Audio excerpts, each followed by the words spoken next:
It's time for Remodel Revolution. And now, an award-winning contractor with over 40 years experience. Here is Welcome to Alex another episode of Guthrie. Remodel Revolution. This is the show where there's no politics, no spurts, and no mean people. That's why I have with me today my friend and co-host, Poonam J. Patel. Good morning. Good morning. How are you? I'm doing great. I'm so glad. Way over there. I think they moved us further apart. Did we do something? I don't know. Maybe it's the COVID thing.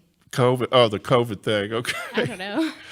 Today, we are going to talk about things that are kind of in the news, and then we have some tips from Miss Poonam on how to, the questions to ask your contractor to decide whether or not he or she, they are a right fit for you as a consumer.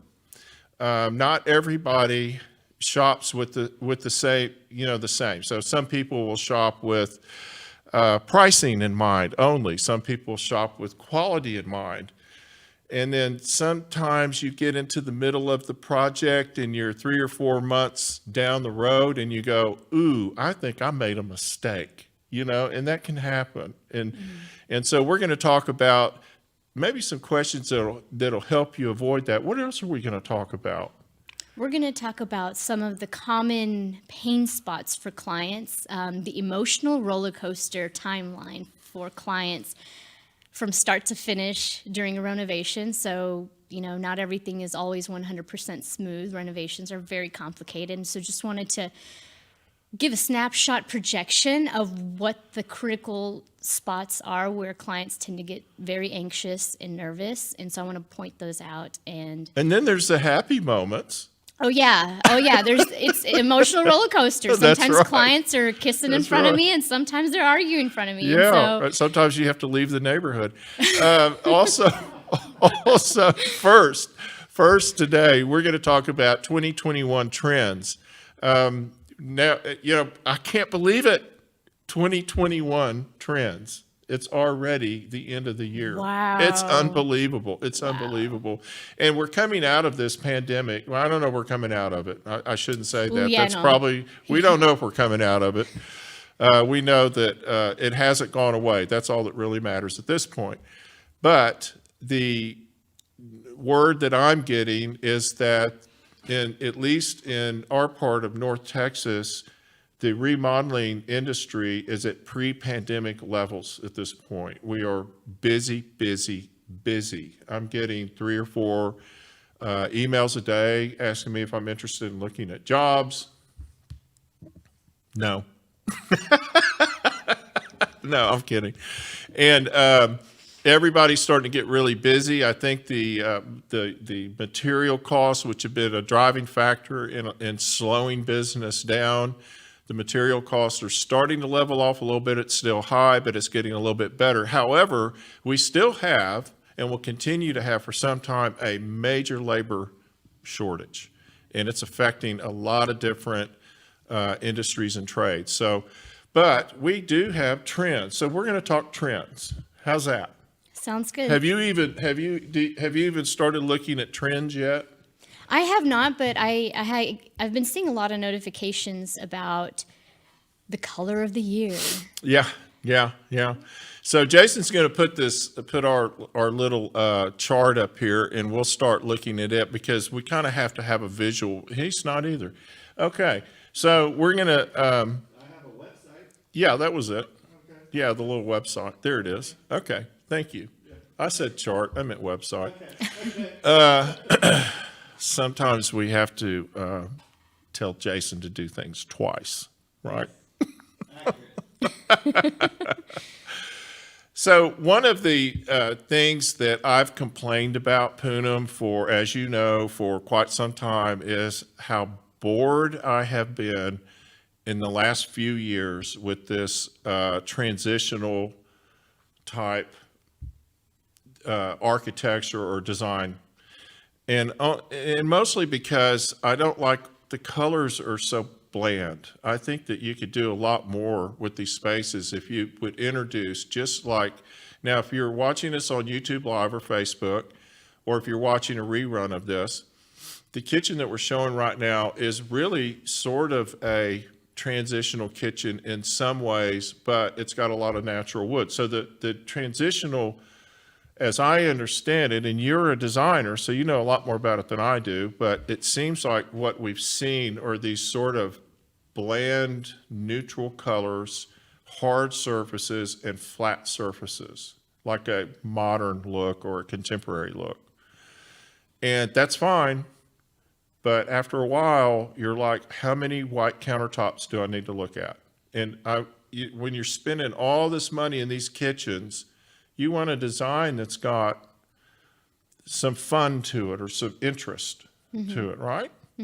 And so the new trends, I thought were quite interesting when I looked at this today, because a lot of the trends that they're promoting are a lot more colorful, for one thing, more two-tone type cabinets or two different colors, maybe a dark upper, light lower, and then blend in some interesting and some countertops and backsplash, interesting countertops backsplash with maybe some sort of movement in them and things like that. Are your clients asking you for this, or are you just telling them this is what you have to do? My design approach is I want to, my work is more custom. And so my job is to discover what the client likes and cater to their functional needs and their aesthetic preferences. And sometimes I work with clients who are very assertive and know what they want, and other times I work with clients who have no clue and completely trust me 100% to, make the decisions. And so what I normally do is provide a gamut of options and actually, here's actually what I do. I'll bring a bunch of materials, like a little mobile showroom kind of thing, to my clients, and I give them a sticker. I give the husband one color and the wife the other color, and I lay it all out, and I just tell them, put a sticker on everything you like.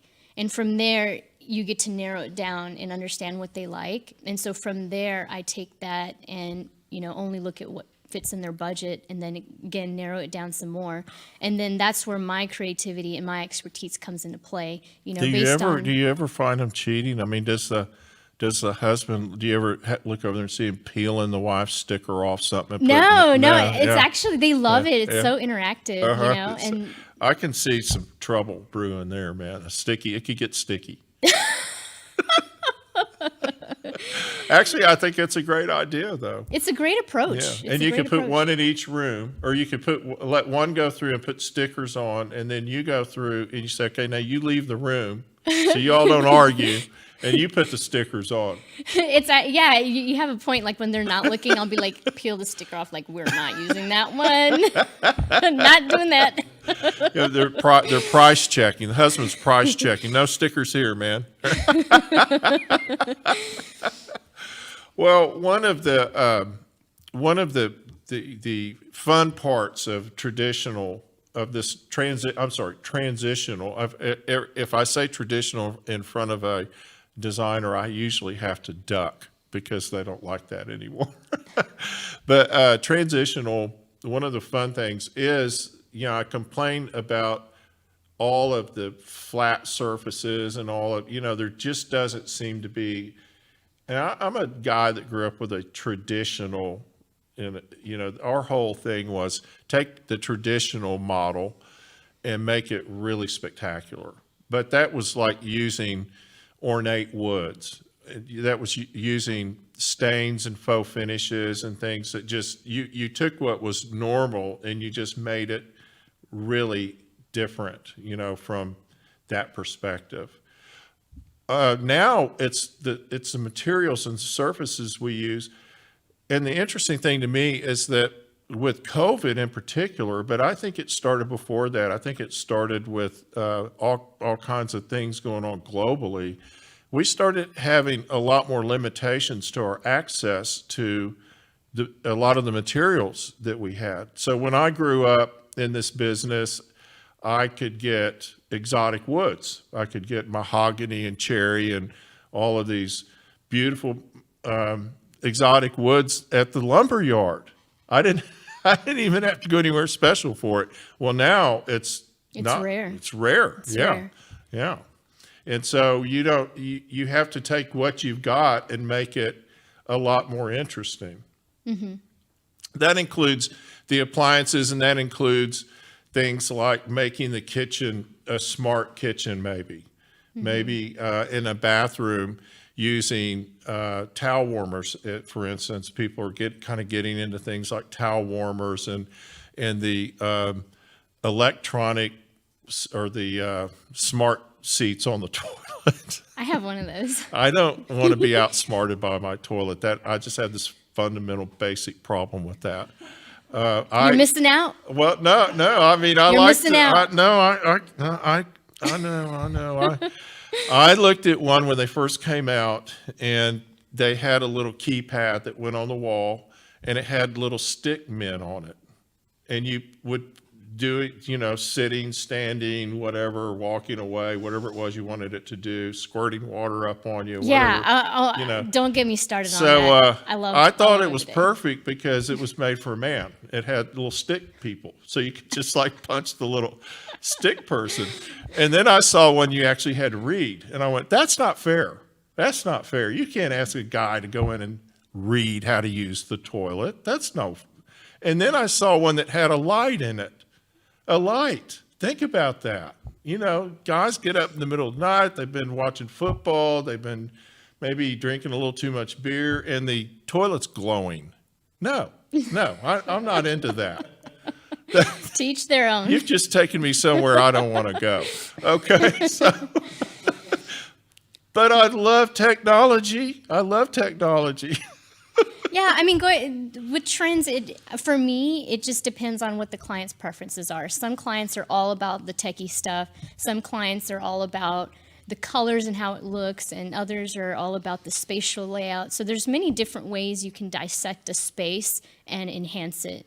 And for me, I just try to make sure that I understand what the client is prioritizing and accommodate them to the best their budget will allow. Well, let's talk about eco-friendly design. Because eco-friendly is not only low VOC paints and things that are friendly to us humans, and there's a lot to that. It's also things that are friendly to or helping our environment. And so when we get to that, we get to things like recycle, reuse, and repurpose. That's a real important factor right now in particular, because we are running out of resources, or we don't have the resources we had. But some of the things that you want to look for when you're talking to your designer or your contractor, and you want an eco-friendly or human-friendly environment, is the materials that they're using. And one of the things that we used for many years, and I think probably less now, but I'm not 100% sure of that, is formaldehyde, which I don't know why. I don't know what formaldehyde does, but I know it was in lots and lots of our building materials, including the fabrics, carpet, backing had it. And so the old axiom was that if you walked in, when you got in your car and it smelled like new car, it was all the chemicals. Breathing toxic chemicals. Same thing with your house. So if you can smell something coming off of it, that's not necessarily a good thing. It smells good, for a while, but we don't know what it's actually off-gassing is what it's called. And so that's in glues, that's in finishes, that's in all types of things. So when you're designing your house or you're making selections, that's part of what you're looking at, is what's in it. Yeah, right? A lot of people have so many allergies. And Alex, if you we did an episode on air quality and how to clean the air. I don't remember which episode it was. It's a part of Poonam's pandemic projects. It's either the first or second episode. And, we go into detail on how to clean the air and the VOCs that Alex is talking about. It's one of the main reasons why a lot of people have allergies in their home. And it's critical now because we're stuck in our homes, right? And we're stuck there with all our family. And so we have to be in touch with the VOC, not just the VOCs. That's that's VOCs are things that float in the air that I'm running a blank on what it stands for. It's volatile organic compounds. Yeah, thank you. I got you. I am a volatile organic compound myself, so I understand these things.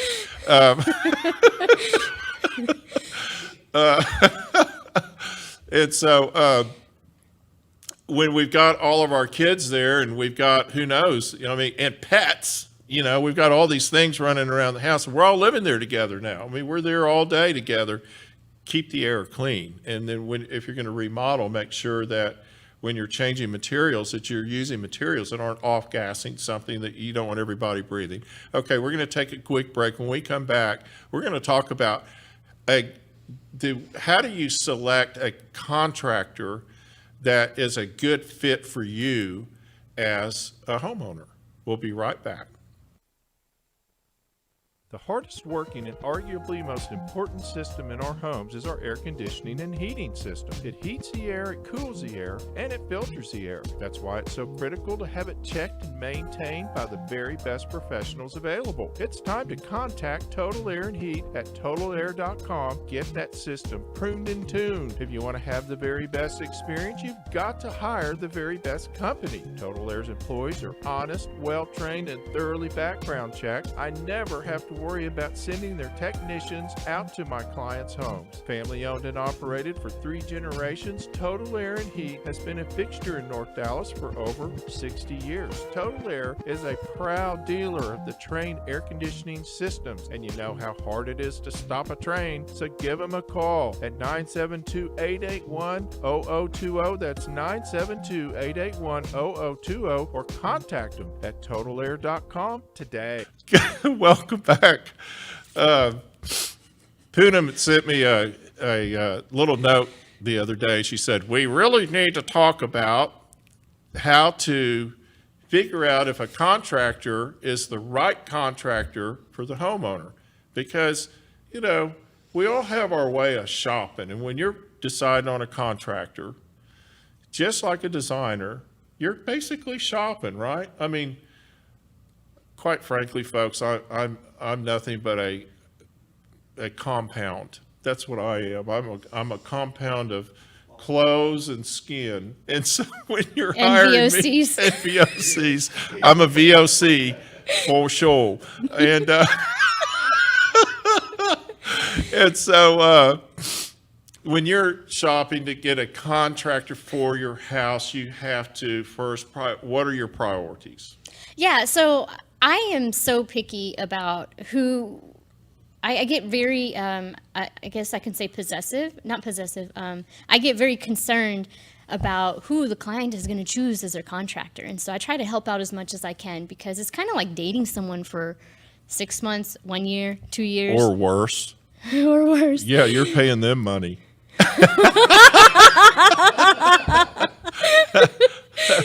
And so one of the things that I've noticed, one of the things that I try to do is I try to figure out the mood and temperament and priorities of the client.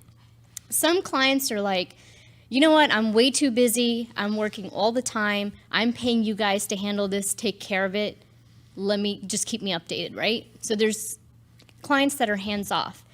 And then there's some clients who are just so excited about every detail, everything that's going on. They're on site all the time, texting me, calling me, messaging me, pointing at what's this brown stuff on the pink bat installation, so I try to gauge how engaged that they're going to be on the project, which then helps me understand what kind of contractor they're going to need.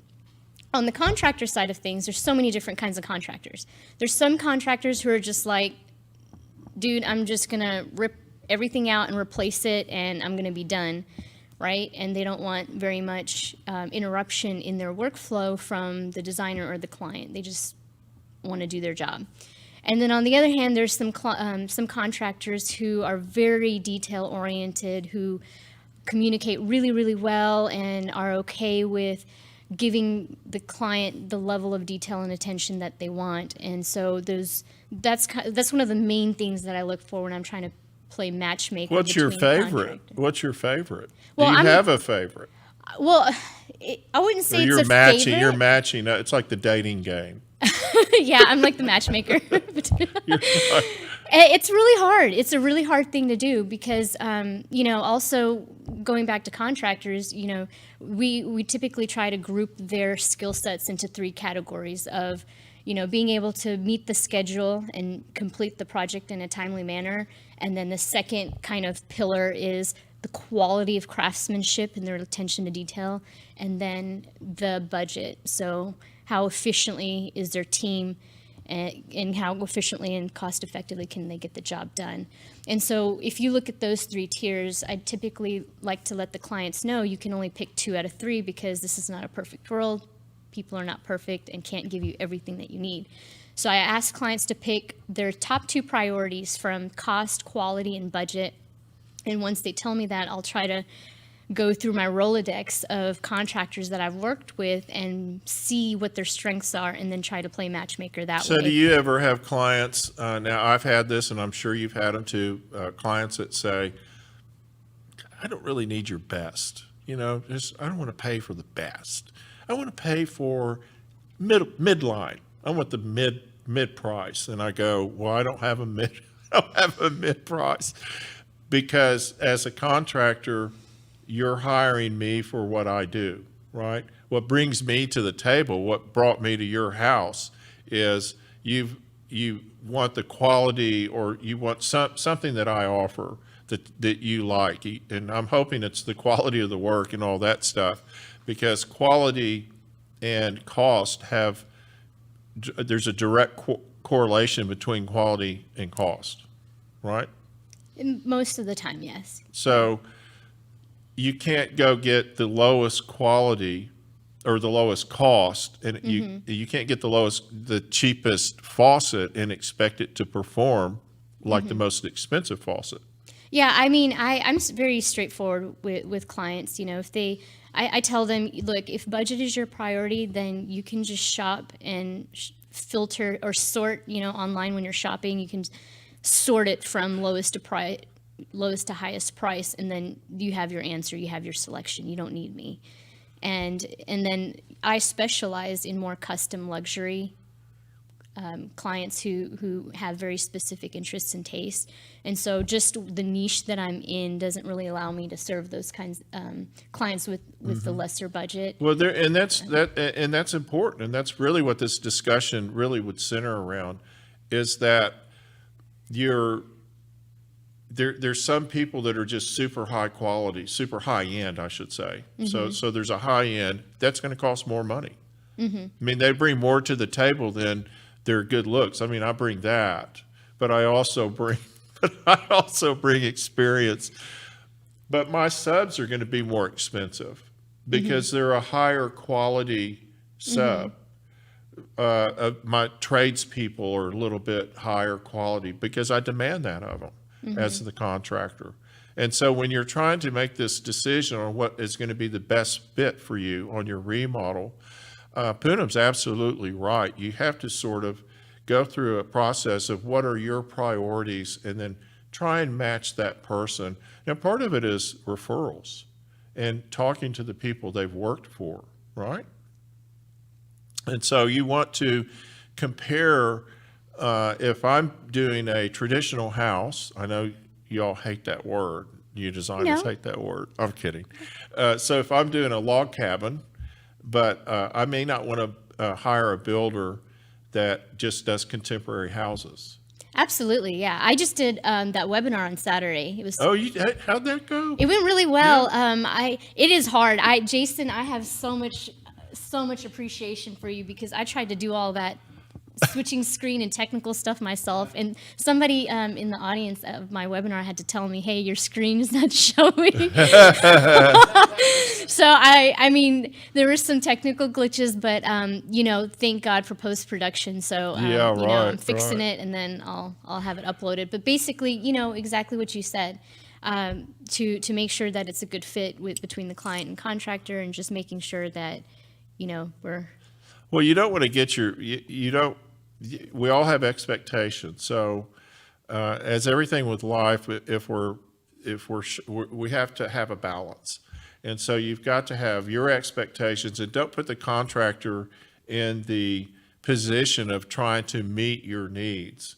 And in other words, find the person that it's natural for them to meet those needs. It's not like, okay, so I have a lot of times I'll look at a house and I'll see something that's been done and I go, oh, somebody hired the yard man.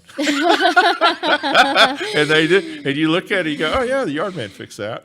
That's why that thing's leaking again. It's really important to make sure that the design style and trend and taste that the client likes is something that the design team and contractor can deliver on. And one way homeowners can vet that and research that is just basically looking at the portfolio of work that of the team that you're interviewing to make sure that they can deliver what you're asking. One of the reasons why that's so important is because different manufacturers offer different products, materials, and so as designers, we need to source that, right? And so I lean more towards the contemporary and modern side of design, so I'm more familiar with those manufacturers. And so if somebody came and asked me to build a log house, I don't know where to source logs from. It would take me much longer. You can't just go to the lumber yard? I don't know. I don't know what kind of wood or species, so. Tip number one is they come from trees. Okay. Next is. But you know what I mean? Like if I were to specify it, I don't know which store to go to. If I research it, sure, I could figure it out. But you want to make sure that there's a match between what you want and what your team can deliver. Absolutely, absolutely. We're going to take a quick break, and when we come back, we're going to talk about the homeowner's emotional chart. We're going to have a chart to show you, and this is going to be really a lot of fun because during the course of any project, whether it's a remodel or a new build, there is an emotional roller coaster that starts on day one and does not get completed until the end of the project where you're either loading a gun or opening a bottle of wine with your contractor. Okay, we're going to take a quick break. We'll be right back. Imagine this, a totally customized, organized, and beautiful master closet. A home office that fits right into a perfect space. A pantry designed specifically for your storage needs. Imagine your home totally organized. It's time to call the design professionals at Closets by Design DFW and turn your dreams into a reality. With a design staff over 30 strong, Closets by Design works directly with you to create your dream space, and they build it locally, helping support the DFW community. Check them out at dallas.closetsbydesign.com or call them at 972-361-0010. Use the promo code RRV to find out about the amazing specials and discounts available. That's dallas.closetsbydesign.com or call them at 972-361-0010, and don't forget that promo code RRV. Closets by Design. Truth is that when you're remodeling a house, maybe a couple of bottles of wine are sometimes the best medicine, either at the beginning or the end, definitely at the end. But remodeling or building a home is an absolute roller coaster, emotional roller coaster for everybody involved, not just the homeowner, but the contractor, the builder, even the tradespeople that are working on the house. We all get definitely in remodeling, we get kind of emotionally tied in to the project that we're doing, particularly if you're taking like an old house and turning it into a beautiful home, which is what I love doing, or bringing it back to life, I should say. So Poonam came up with this fantastic chart. I think she put this together herself from her years of emotional roller coasters. When you go to Six Flags, is that the first thing you do is go to the roller coaster? It kind of puts you in that place, I get the fast pass. What is the flash pass? The flash? Fast pass. Fast pass? That's the first thing I do.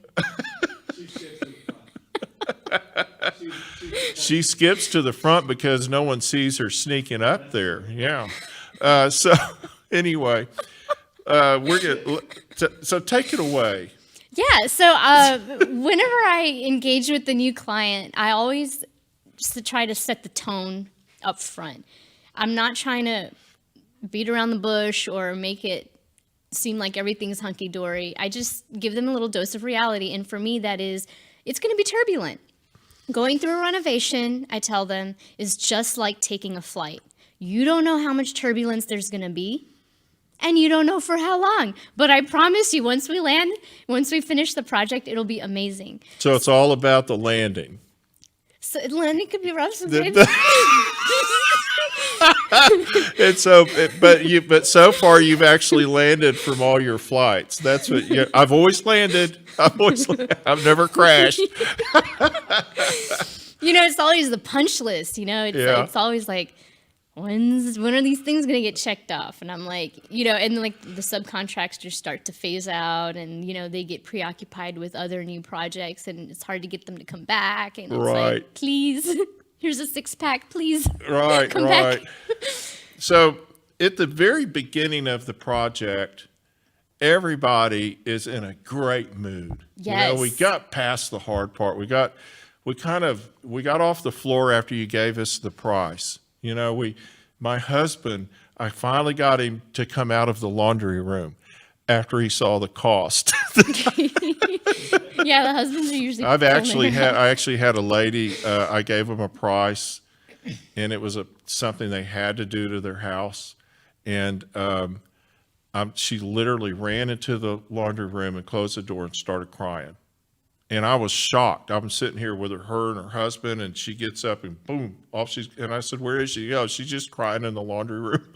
I went, so I guess that's a no. And he goes, "No, that's a yes. She'll be fine." and they hired me, and we ended up getting along great. We had a great time. But my point is that at the beginning of the project, that's really not what the contractor wants to have happen. Because most of the time, the energy's great. Energy's positive. You've gotten through all the pricing, the contract. You've made all these decisions, and then everybody's focusing on doing the project, and everybody's really happy to get started. I want to share with you this chart that I found online, and I absolutely love it because I think it's so true.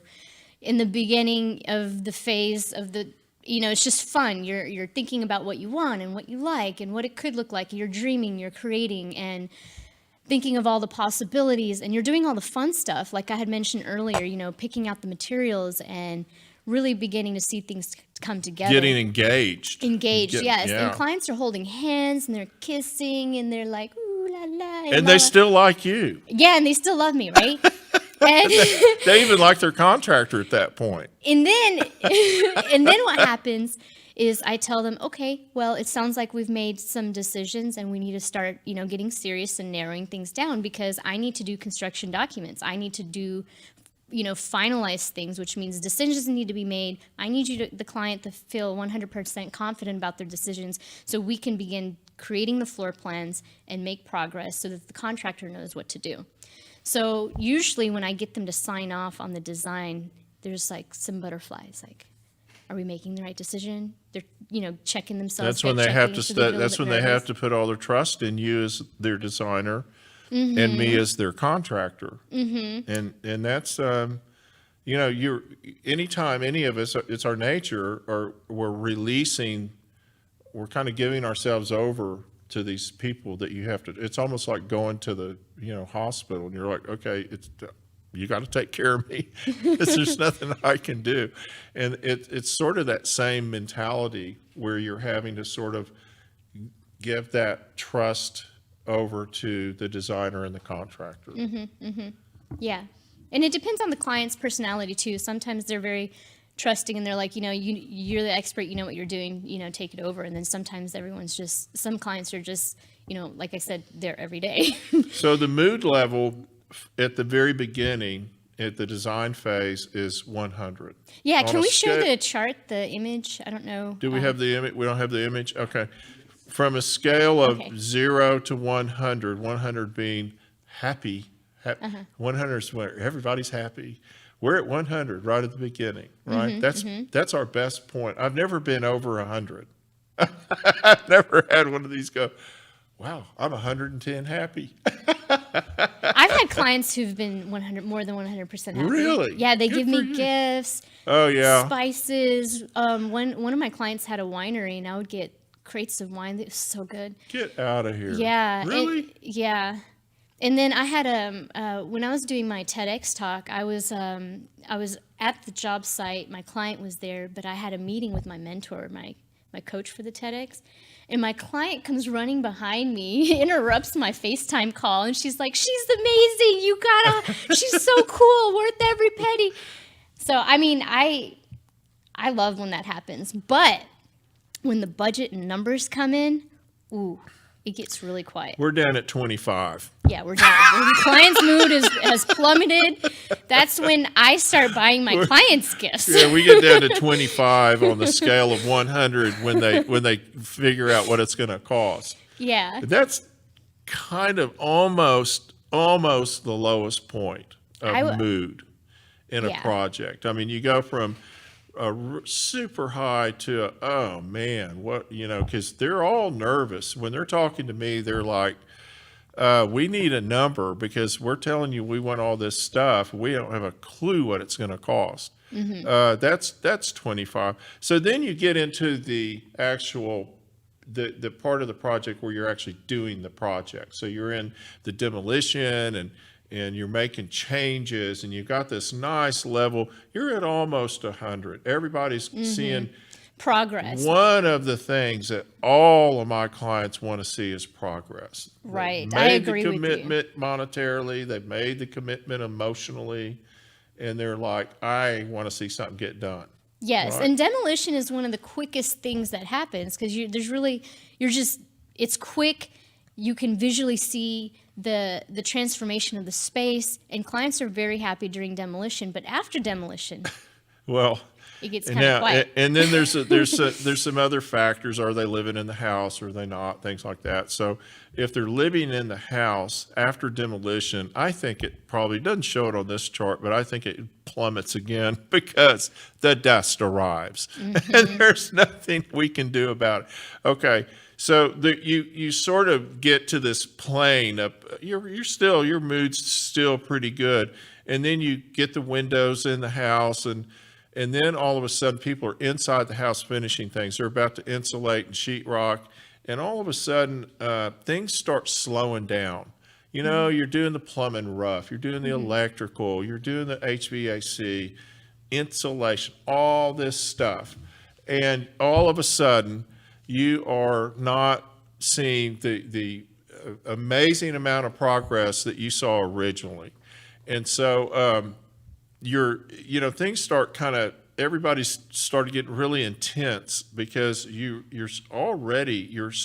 going, when is this thing going to get finished? How long is this going to take? That's another can be a low point on the mood factor. Then we get another increase though. Then we start finishing sheetrock. We start finishing things, right? We're texturing. Once we're texturing, we're then installing trim, and we're starting to put, as I always tell my clients and my designers, the pretty stuff. We're doing the pretty stuff. So we're happy because we're at a point in the job where if mama ain't happy, daddy ain't happy. He ain't happy anyway. He's writing the checks. And then if mama... Sometimes. Yeah, right. That's true. If mama ain't happy, mood goes down. Yes. And so, and we're kind of, I'm looking at this chart. We're kind of like at the drywall sanding part, and it's... Oh, there we have it. Hey, Yeah. that boy's sharp. Okay. So now we're at the 4th month, and we're at the drywall sanding. Okay. So it's messy and dusty and Yeah, and this is usually where the clients complain saying, oh, my AC's not working, and then they realize that they should have been changing the air filters every week. Or they should have had the And- contractor do it. Or something's like not working. Right. And then, and because we're running out of time here, then we go through installing the trim, the cabinets, the tile. We're putting the pretty stuff in. Everything's coming together. We're painting. We're finishing. You start seeing all the selections you made go up on the ceiling And and the the cabinets walls, arrive and the and get installed, countertops yes. and all the fun stuff. And everybody starts having their room. Like Dad has his. Maybe you're doing a man cave for him. Maybe you're doing a den where he can watch football. And Mom gets her kitchen, or Mom gets her bathroom. Everybody has, this is a very, very personal thing when you're doing a home, doing a remodel. Everybody has their space. Everybody has their wants and their needs.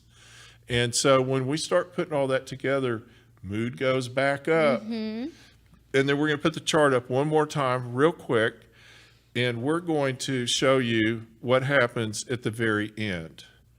There is a last doorknob. Well, first you have the move-in party, and then you have the last doorknob goes on, and everybody's happy. Ooh, let's not talk about the bills for the extras. Let's not talk about that.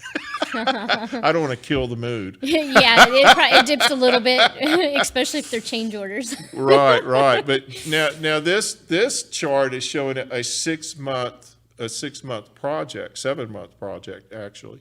And that is not unusual. It's hard Right. to get a decent sized job done in less than that. I mean, especially when clients are living in the house, mine usually take sometimes 2 years to do because they're working in certain areas while they're living in the others. So you can't just blow and go and do the whole house. And so sometimes they do take a very long time. I tell them to double the anticipated time if they're going to live. They'll go, well, what if we live in the house? And I go, well, at least double how long Yeah. it's going to take because we're working around you. We are out of time. Can you believe it? Can you believe it? Already, we're out of time. It's unbelievable. Well, this had is so fun. much. We've had fun today. It was Yes. fun. It was a lot of fun. Even Jason was laughing, and Jason doesn't normally laugh. We normally have to go over there and kick him and wake him up. Make sure he's But awake. Today he's had a great time today, and we've had a great time. And thank you so much for watching the show. It's been so much fun. Yes. Check us out on our podcast, Remodel Revolution. Any of your podcast sites, I'll have them up here tomorrow or the next day at some point. I'll get it edited and get it up. Check us out on YouTube and subscribe. And comment. Let us know what Yes. you like and what you don't like so we can cater to your needs. Please do. And Facebook. Yes. We're on Facebook. And we're on Instagram. And when we're finished here, Poonam is going to Instagram something. I don't know what it'll be, but watch out. It'll be exciting. There's no doubt about it. Check out our website, remodelrevolutionradio.com or remodelrev.com. And leave a comment. Tell us what you want to hear. We're going to have some new guests coming up in the next couple of weeks. It's going to be a lot of fun. I'm looking forward to it. Me too. This is Alex Guthrie and Poonam Patel signing off. Have a great week, folks. The views and opinions of this program are for educational and entertainment purposes only and are not intended to replace the recommendations of a hired professional. You can catch Remodel Revolution anytime. Follow the show on the website, remodelrevolutionradio.com, or on social media, Facebook, Instagram, and Pinterest, using the handle @Remodel Revolution Radio. You can always listen to the show on iTunes, Spotify, Google Play, and TuneIn, and watch the show anytime on YouTube.